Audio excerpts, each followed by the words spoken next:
El día de hoy vamos a estudiar la unidad número 7 denominada Derecho Precolombino y Derecho Colonial. En esta oportunidad hablaremos sobre las figuras comunes y las figuras particulares de las regiones en esta época de la historia. Iniciaremos por conocer en el ámbito del derecho estas figuras que tenían comunes la civilización maya, la azteca y la inca. Respecto al derecho de propiedad, se habla de la existencia de una especie de colectivismo o propiedad comunal. A cada jefe de familia se le adjudicaba una extensión de tierra de casi 400 pies cuadrados de superficie denominada milpa. Existía acá la propiedad privada en la clase de los nobles y los tributarios que podían también arrendar sus tierras. Respecto al derecho de familia, eh, en lo que es la civilización maya, esta se fundamentó en la institución del matrimonio, cuya edad permisible para contraer matrimonio se dividía así. Los varones a los 18 años y las mujeres a los 14 años de edad, con un marcado interés religioso, y se establecieron hasta prohibiciones para contraer matrimonio, como por ejemplo el grado de consanguinidad y la afinidad que pudiera existir entre los contrayentes. En la civilización azteca, por su parte, se habla de que el matrimonio se basó en una naturaleza contractual y en muchos casos se consideraba consagrado, pues estaba concebido la unión como un hecho contraído entre los dioses. Se podía celebrar por un tiempo indefinido y ya sea por la condición que resultaría o por plazo. Si se deseaba ratificar la unión celebrada por la vía civil, los contrayentes acudían ante un sacerdote para convertirla en un compromiso sagrado y perpetuo. La edad en la civilización azteca para contraer matrimonio era a los 20 años para los hombres y a los 16 años para la mujer. Como impedimento, acá también existía la consanguinidad y la afinidad. En el caso de la civilización azteca, de la civilización inca, al igual que los aztecas, era permisible la poligamia, pero estaba reservada a las clases aristocráticas. El régimen matrimonial fue exclusivo de los incas a semejanza de los faraones egipcios. A pesar de estas diferencias, el matrimonio fue una institución de un enorme prestigio y de fiel observanza. Se realizaba mediante una ceremonia sencilla a través del intercambio de sandalia ante un sacerdote y tenía que ser ratificado ante el altar sagrado. Acá también la edad para contraer matrimonio era 20 años para los hombres y 16 años para las mujeres. En cuanto al derecho penal, acá en la civilización maya, por ejemplo, las penas eran bien severas y acá había pena de muerte, había también la indemnización económica y la reducción a la esclavitud. Acá en la civilización maya, con el derecho penal, se aplicaron la ley de talión similar a las sociedades prehistóricas y antiguas en Europa que ya habíamos hablado anteriormente. Desde el punto de vista jurídico, es importante observar que en los mayas distinguieron lo que era el concepto moderno en el derecho penal del dolo y la culpa. Existía una especie de tipificación de los delitos. Habían delitos contra la religión, delitos contra la patria y la organización social, delitos contra las personas y también delitos contra la honestidad y las buenas costumbres. Pero además, en esta civilización maya se castigaba o estaba tipificado el delito contra la propiedad. Por su parte, en la civilización azteca, el derecho penal para su aplicación se tomó en cuenta la posición social del delincuente, pues la severidad de las penas se aplicaba por lo general a las clases superiores. El ser noble entre los aztecas era demostrado con el buen comportamiento individual y social. Las penas se clasificaban en pecuniaria y de interés social, estaban encaminados a darle el esclarecimiento merecido al delincuente para sentar un precedente ante este grupo social. Entre las penas estaba la pena de muerte, que podía ser a través de la hoguera, el degollamiento, el ahogamiento, la depilación, lapidación, perdón, y también la prisión. Y existía aquí la indemnización y la represión pública, que también se castigaba con la regresión a la esclavitud. Los delitos que merecían la pena capital eran los delitos del homicidio, los delitos sexuales, los delitos contra la familia, la embriaguez en los templos sagrados, el robo de las cosas sagradas y también se castigaba con pena capital la blasfemia y la hechicería. En la civilización azteca, en cuanto al derecho penal, los delitos estaban clasificados similar que la civilización azteca, porque contenía delitos contra la propiedad. Para los incas, estos delitos estaban identificados con el robo y lo distinguían de dos maneras: el robo con malicia y el robo por necesidad. También tenían tipificados delitos contra el orden familiar y la honestidad, delitos también contra el orden público y social. Y esta civilización hizo un concepto de lo que era el cómplice y el autor. Establecieron entonces acá unos conceptos de la responsabilidad colectiva para toda la población que se era tenida como delincuente. En el derecho de sucesión, en la civilización maya, había privilegio de la sucesión que recaía con los hijos varones, y quienes heredaban y solo tenían mujeres, la herencia pasaba al familiar varón. Es decir, de que si el causante de la herencia solamente tenía hijas mujeres, la herencia de este pasaba, por ejemplo, a su hermano o al varón más cercano que estuviera ligado a él. En la civilización azteca, el privilegio de la sucesión recaía en el hijo mayor, quien adquiría el universo patrimonial.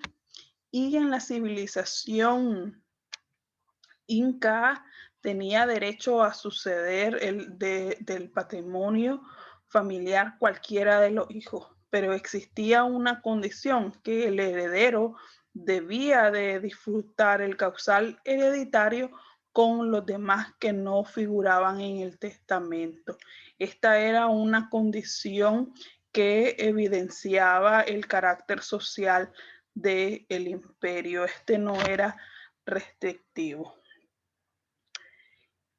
En cuanto a la organización política y social, Con los mayas, por ejemplo, este estaba constituido de la siguiente manera. Estaba primero el Halash Yuni, esta era la autoridad máxima civil, además religioso, militar, y en cada estado había uno cuyo cargo era hereditario y permanecía generalmente en una misma familia, pasando del padre a los hijos o a una rama colateral en caso de faltar una descendencia directa, porque debería de recaer con el hijo varón. También estaban los señores, que estos eran generalmente guerreros honorables y gozaban de toda clase de privilegios, estando a su cargo las funciones administrativas y ejecutivas de las ciudades. Poseían tierra, estaban exentos de tributos y constituían una verdadera corte alrededor del soberano. También estaban los sacerdotes, era un sistema basado en la religión como su jefe máximo principal. Los sacerdotes disfrutaban de un prestigio tan amplio como el de los señores. Era la clase de culta por lo que se les consultaba a ellos para todos los asuntos que fueran importantes de la colectividad. En este grupo social entonces estaba constituido por la nobleza, que estaba encabezada por el rey y su núcleo familiar, la clase sacerdotal, que no poseían ni tierras ni esclavos, pero como ya había dicho, gozaban de amplios privilegios. Estaban los tributarios, esta era una clase intermedia compuesta por los mercaderes y los dueños de las plantaciones de cacao, que utilizaban al cacao como la moneda. Estaban dedicados a la agricultura mediante la explotación de los pastos y las salinas, y estos prestaban sus servicios y tributos a la nobleza. Y también estaban los macehuales. Los macehuales eran esa masa poblacional, casi todos los campesinos y una única clase productora. No solo trabajaban para el sostenimiento de la familia, sino también para las clases nobles y los sacerdotes. Y por último estaban los esclavos. Existía la esclavitud, la que era adquirida por la comisión de los delitos, o ser prisionero de guerra, o haber nacido de padres esclavos, o también haber sido secuestrado de niño y vendido como esclavo. La estructura del Estado en la civilización azteca estaba compuesta por el emperador. Este era el jefe supremo con funciones civiles, administrativas, legislativas, religiosas, militares, y también tenía la jurisdicción civil y penal. Estaba el vicegobernador, era el consejo más cercano del soberano, del emperador y del consejo de ancianos. También estaba el Tlotocán, estaba constituido por los principales consejeros del emperador, encargados de elegir al consejo de los 4, quienes a su vez elegían al emperador. Era un órgano consultivo y de control administrativo, legislativo y judicial. Estos eran nobles que estaban emparedados de una forma consanguínea o civil con el soberano. También constituían a esta clase social los funcionarios sacerdotales. Eran presididos por el gran sacerdote, que era un cargo hereditario y debía de ser pariente del soberano, del rey. Tenía las funciones religiosas, también tenía funciones legislativas y administrativas. Eran castas privilegiadas de una alta jerarquía. También teníamos en esta civilización azteca los caballeros nobles, que estaban conformados por las castas de guerreros que por distinguirse en las guerras y ser pariente del rey, se les nombraban responsables de señoríos o territorios sometidos al imperio. Y por último, también estaban los comerciantes. Esta era una clase de mucha estimación y de alta autoridad social y moral. Estaban dedicados a las actividades de agricultura y de comercio. Y ahora sí, por último, estaba el pueblo, que estaba conformado por tres grandes formas: los macehuales, los tiamanes y los mayagués. Los mayagués eran obligados a trabajar las tierras de los nobles y sometidos a condiciones de explotación. Estos eran siervos que más que a su amo, estos pertenecían a una propiedad territorial. Se les consideraba parte del territorio mismo y eran enajenados junto con la propiedad. Es decir, hacían parte de la propiedad en sí. En la civilización inca, su organización social estaba fundamentado así. Eran los las grandes familias conformaban la corte y de estas provenían los emperadores. Estaban los curacas, eran gobernadores regionales, también los artesanos, los campesinos agrupados en unidades o en comunidades llamadas ayllu. Y también estaban los sinchis. Estos eran jefes de los ayllu, eran nombrados por un consejo de ancianos. Se destacaron también por la explotación de la industria minera, en especial la plata y otros materiales, por lo cual desarrollaron técnicas de fundación, de martillo, de soldadura y remachado. La estructura del estado de los incas estaba conformada por el inca emperador.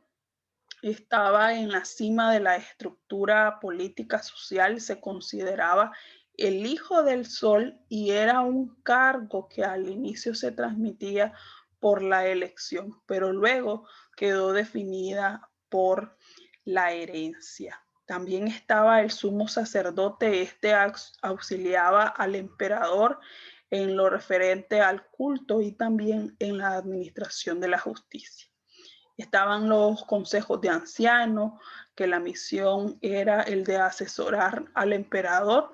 Tenían funciones judiciales, legislativas y también el control administrativo. También eran parte la nobleza. Existía una nobleza de sangre que eran los parientes del inca. Dentro de esta se encontraban las clases militar y sacerdotal con funciones judiciales, y una nobleza de privilegio que eran personas de alta confianza que el inca incorporaba a su palacio. También estaba el pueblo. Este estaba conformado eh, por, por los mitiames, que eran colonizadores que iban a otros lugares con su familia sirviendo al inca. También eran parte, el pueblo estaba conformado por los yanaconas. Estos yanaconas eran individuos en una situación inferior al pueblo, eran siervos o esclavos que fueron capturados en guerra, los que cumplían labores domésticas o de construcción. Y también estaba el pueblo en general. Era la gran masa poblacional que conformaban parte de los ayllu y que estaban dedicados a la agricultura. Estas son algunas de esas situaciones que eran similares o comunes en cada una de estas sociedades o civilizaciones que vamos a ir conociendo nosotros en esta unidad. Tienen ahí disponible la lectura completa para conocer cada una de las sociedades que hemos hablado, de los mayas, de los aztecas y de los incas, y también tienen un video complementario para seguir conociendo de estas culturas.